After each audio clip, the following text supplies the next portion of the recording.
ولا تصعر خدك للناس ولا تمش في الارض مرحا، اور اپنے گال پھلا کر نہ رکھو. یہ عام طور پہ ترجمہ کر دیا جاتا ہے کہ غرور کی کیفیت جب ہوتی ہے تو انسان جو ہے وہ کشادہ پیشانی سے لوگوں سے نہیں ملتا، سیدھا بات نہیں کرتا، بڑا ذرا سا گردن میں خم. سعر اصل میں کہتے ہی ہیں، اونٹ کو ایک بیماری ہوتی ہے جس سے اس کی گردن ٹیڑھی ہو جاتی ہے، یہ سعر ہے، جس کو ہم اپنی زبان میں کہتے ہیں کج روخی. ایک آدمی آپ سے بات کرنا چاہتا ہے، آپ اس سے فیس نہیں کر رہے، اسے ذرا یوں کر کے بات کر رہے ہیں، گویا کہ براہ راست اسے ایڈریس کرنا، یا اپنے مقام سے آپ بڑا فروغ سمجھتے ہیں کہ یہ تو نیچے ہے، میرا مقام بہت بلند ہے. اسی طرح یہ جو کج کلاہی ہوتی ہے، کلاہ جو ہے وہ ذرا ٹیڑھا ہو، ٹوپی جو ہے وہ ٹیڑھی ہو سر کے اوپر، تو یہ کج رخی اور کج کلاہی یہ تمام چیزیں جو ہے یہ ولا تصعر خدک للناس. جب کسی انسان کو خیر کی توفیق مل جاتی ہے، بھلائی کی توفیق مل جاتی ہے، جب وہ فطرت کے راستے پر چل رہا ہے اور نیکی کے راستے پر چل رہا ہے، تو اب سب سے بڑا خطرہ جو اسے لاحق ہو جاتا ہے، شیطان جو ہے اس کے لیے سب سے بڑا گڑھا جو کھودتا ہے جس میں کہ وہ گرا سکتا ہے اس کو، اگر انسان جو ہے چوکس اور چوکن نہ ہو، تو وہ یہ کہ غرور پیدا ہو جائے، زوم پیدا ہو جائے اپنی نیکی پر، اپنے تقوی پر، اپنی بھلائیوں پر، اپنی عبادت گزاری پر. اگر زوم پیدا ہو گیا and you look down upon the others، دوسروں کو آپ بنظر استحقار دیکھنے لگے، تو آپ کی ساری اچیومنٹس زیرو سے ضرب کھا کر زیرو ہو جائیں گے، gone with the wind، ختم. اس لیے یہ بہت بڑی بات ہے. حدیث میں آیا ہے لن يدخل الجنہ من کان فی قلبہ مثقال ذرۃ من کبر. کوئی مثقال ذرہ پھر آ گیا، یا جنت میں ہرگز داخل نہیں ہو سکے گا وہ شخص جس کے دل میں ذرے کے ہم وزن بھی تکبر ہوگا. اور حدیث قدسی ہے الکبر ردائی، تکبر تو میری چادر ہے، مجھ پر راست آتی ہے. المتکبر اللہ کے ناموں میں سے ہے.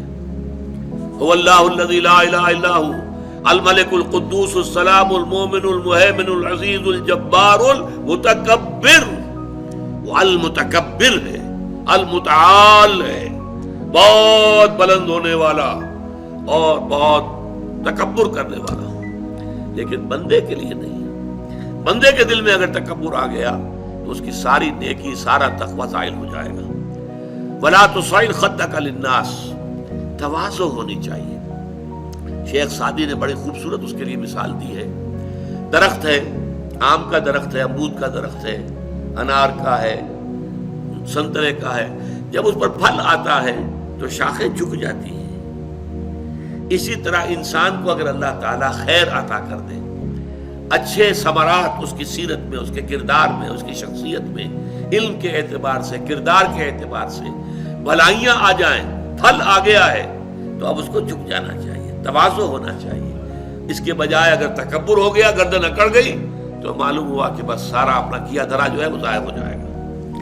ولا تصعر خدک للناس ولا تمش فی الارض مرحا، اور زمین میں اتراتے ہوئے نہ چلو، اکڑ کر چلنا، اترا کر چلنا. مرح جو ہے وہ فرح سے آگے ہے. فرح کہتے ہیں خوشی سے آپے میں نہ سمانا. وہ تو خوشی سے آپے سے باہر ہو گیا، یا وہ نہیں سما رہا تھا، وہ کوئی اور لفظ میرے ذہن میں نہیں آ رہا اس وقت. تو یہ جو اس فرح سے آگے مرح ہے، اس میں یہ ہے کہ انسان اترا کر اپنی بڑائی، اپنی خوبی کا اظہار بھی کرتا ہے. ولا تمش فی الارض مرحا. اب آپ دیکھیں گے کہ یہ مضامین جو ہے قرآن مجید میں ان کی اہمیت کا اندازہ اس سے ہوگا. سورہ بنی اسرائیل کے 4 رکوع میں بھی آئے ہیں ولا تمش فی الارض مرحا، زمین میں اکڑ کر مت چلو، یہ وہاں بھی آیا ہے. اسی طریقے سے اور دوسرے مقامات پر سورہ الفرقان کے آخری رکوع میں بھی آیا ہے وعباد الرحمن الذین یمشون علی الارض ہونا. اللہ کے نیک بندے تو وہ ہیں جو زمین پر چلتے ہیں تو آہستگی کے ساتھ چلتے ہیں. وہ زور سے قدم مار کر نہیں چلتے، گردن اکھاڑ کر نہیں چلتے، گردن اکڑا کر نہیں چلتے.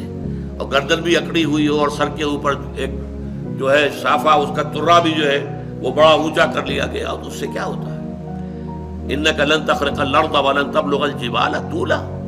تم کتنے ہی زور سے پاؤں مار کر چلو گے، ہماری زمین کو پھاڑ نہیں سکتے. اور کتنی ہی گردن اکڑا لو اور کتنا ہی ترا چڑھا لو، پہاڑوں کی بلندی تک تو نہیں پہنچ سکتے.